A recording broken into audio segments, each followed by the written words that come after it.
নমস্কাৰ বন্ধুসকল, মোৰ অন্য এটা ব্লগলৈ জনাইছোঁ আপোনালোকক স্বাগতম। আৰু মই কাম কৰি আছোঁ আমাৰ খুৰাহঁতৰ তাতে, ঘৰটোত কাম কৰি আছোঁ। আৰু আমাৰ মোটামুটি প্লাষ্টাৰৰ কাম মানে গোটেই ঘৰটোৰ কাম 95% কমপ্লিট হৈ গ'ল।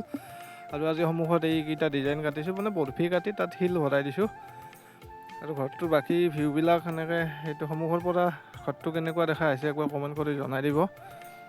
আৰু মই এই চেনেলটোত যিহেতু মানে আছাম টাইপ ঘৰৰ ভিডিঅ'বিলাক দি থাকোঁ, আৰু আগলৈ এনেকুৱা ভিডিঅ' পাই থাকিবলৈ আপোনালোকে চেনেলটো ছাবস্ক্ৰাইব কৰি থ'ব পাৰে, পাৰিলে ভিডিঅ'টো লাইক কৰিব। আৰু এইটো ঘৰটো আপোনাৰ দীঘল আছে 34 ফিট আৰু বহলটো আছে 36। আৰু এইটো চেৰি, আৰু এইখিনি আজি প্লাষ্টাৰ হ'ব। আৰু সেই সন্মুখৰ খাটা পষ্টকেইটা আমি অলৰেডি ঢালাই কৰি দিলোঁ। আৰু এইটো সন্মুখৰ ফালৰ পৰা ভিউটো বৰ ধুনীয়া দেখা হৈছে বৰ্তমান। আৰু বাকী গোটেই কামখিনি সন্মুখৰ ফালে এটা ঘৰ আছে, সেই ঘৰটো ভাঙি দিব লাগিব। ভাঙি দিয়াৰ পিছতে তাৰ মানে অৰিজিনেল লুকটো আহি যাব। এতিয়া আৰু ভিতৰৰ ফালে আপোনালোকক দেখাওঁ। আৰু ভিতৰত আহি এইখন ছাদখনৰ প্লাষ্টাৰ ভিতৰটো কমপ্লিট হৈ গৈছে।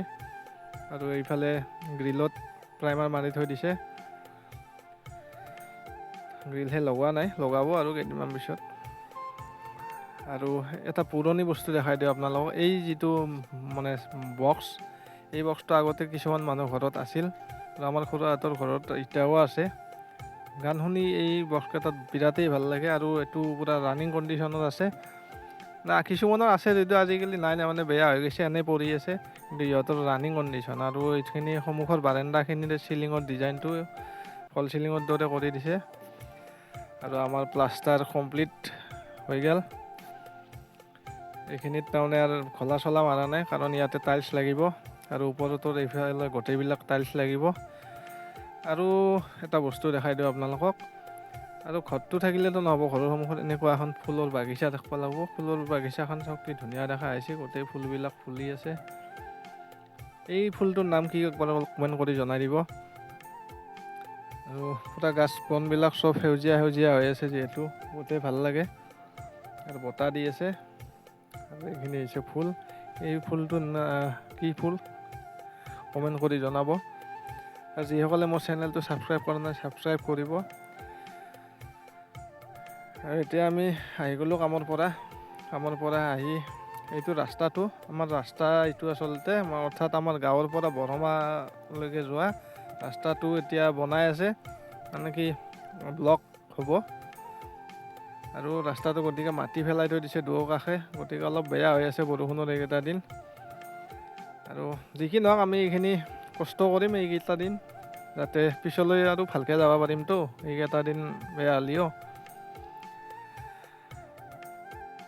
আৰু মোৰ মোটামুটি 900 ছাবস্ক্ৰাইবাৰ কমপ্লিট হ'ল।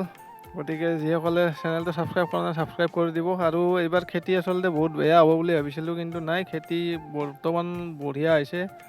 পানী চানী আছে খেতিত, কিন্তু প্ৰথম আৰম্ভণিতে পানী চানী নাছিলে, কিন্তু এতিয়া ধুনীয়া।